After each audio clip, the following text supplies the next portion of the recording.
Il n'en peut plus. Tout à l'heure, tu nous disais que tu recevais beaucoup de jeunes, mais aussi pas que. Il y a aussi des couples qui viennent, pour des formations, il y a des conférences qui se font ici pour tout le monde.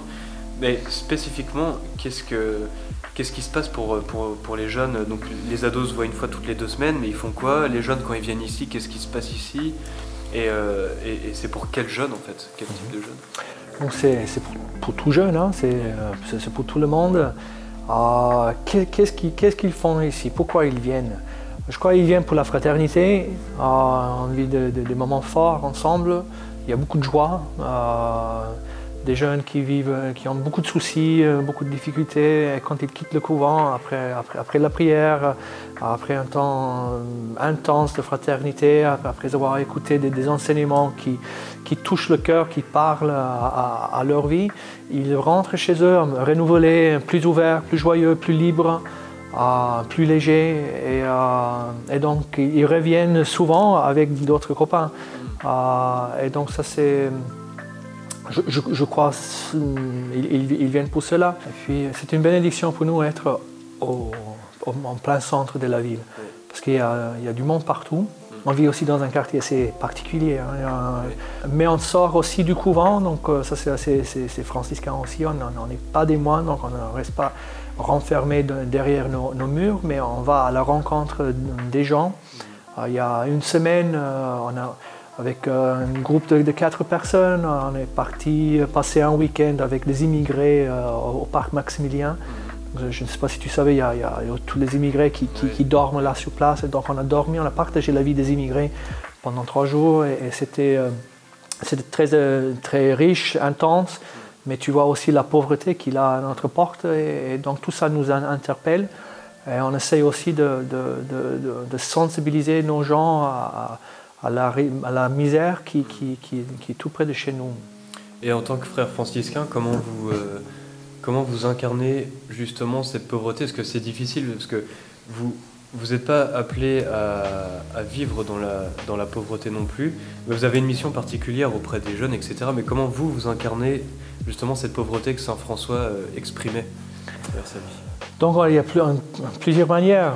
On veut vivre la providence, on veut vivre en mettant toute notre confiance en Dieu, que Dieu va nous donner tout ce qu'il faut, au niveau matériel, au niveau spirituel. On n'est pas salariés, nous les frères. Donc déjà, on vit une espèce de pauvreté là.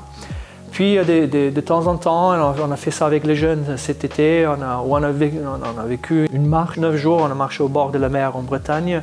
On est parti sans argent, sans nourriture, et on mendiait notre nourriture. Et les jeunes ils ont fait une expérience extraordinaire de la bonté de Dieu, la bonté de l'homme. Puis chaque mardi aussi, on a une distribution de nourriture. Ah oui.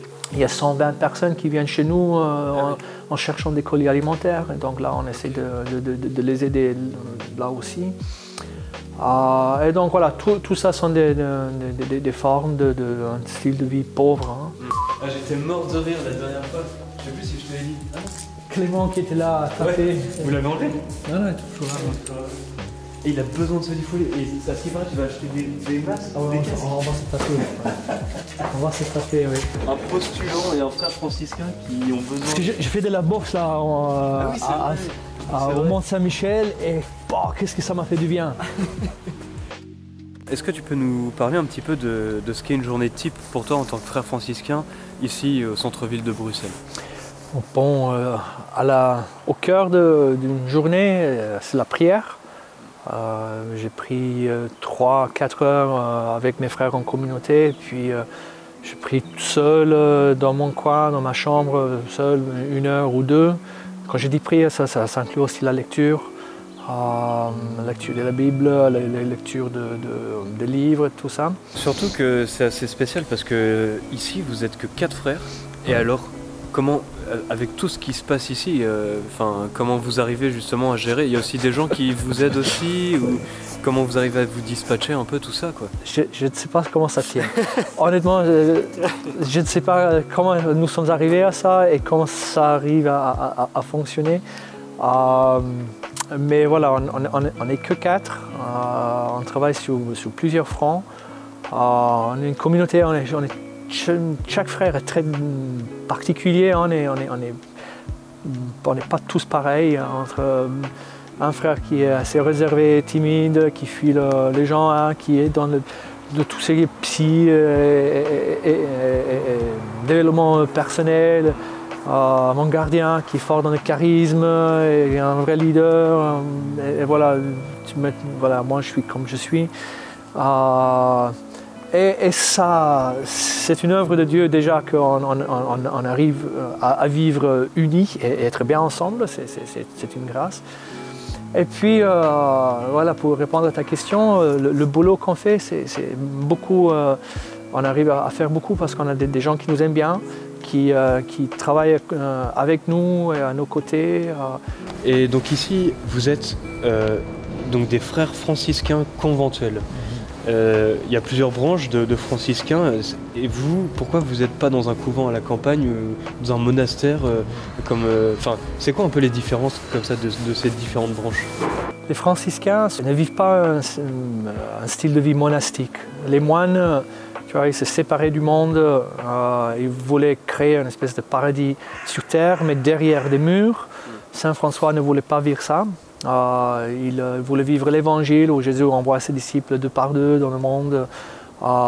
Et donc un franciscain dit le monde est ma chapelle. Hein. Et donc déjà, c'est une des raisons pour lesquelles on se trouve dans des villes, parce qu'on veut être proche aux gens, avec les gens. Puis entre les différentes branches franciscaines, voilà, comme toute famille, on se tape, on s'insulte, on a du mal parfois à vivre en frères. Et donc l'histoire franciscaine, il y a 800 ans d'histoire, et donc notre histoire est assez compliquée. Mais je dirais que le style de vie est le même, la règle est la même, le fondateur est le même, la spiritualité est la même.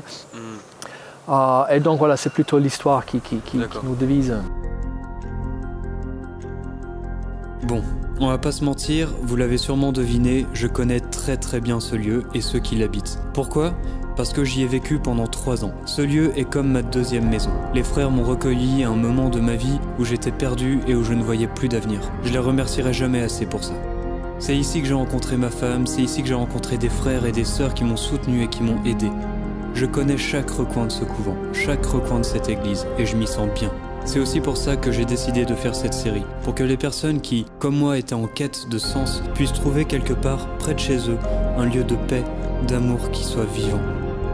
C'est pour ça que je vais continuer à parcourir la Belgique, en quête de ce genre de lieu.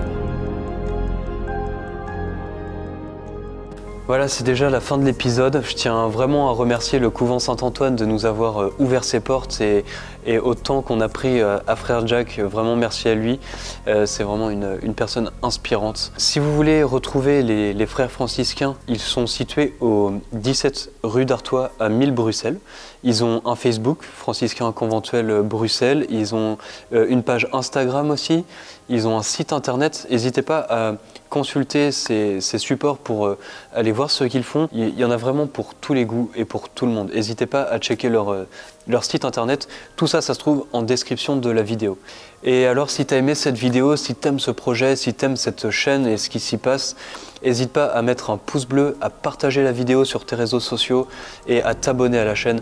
C'est comme ça qu'on saura si ça vous plaît ou pas. Et n'hésitez pas à nous dire en commentaire ce qui vous a le plus plu, ce qui vous a le moins plu, ce que vous aimeriez voir aussi la prochaine fois et peut-être des idées de lieux aussi à aller voir en Belgique. Voilà, n'hésitez pas à nous dire tout ça dans les commentaires, c'est fait pour. Et moi, je vous dis à très bientôt pour une nouvelle aventure. Ciao.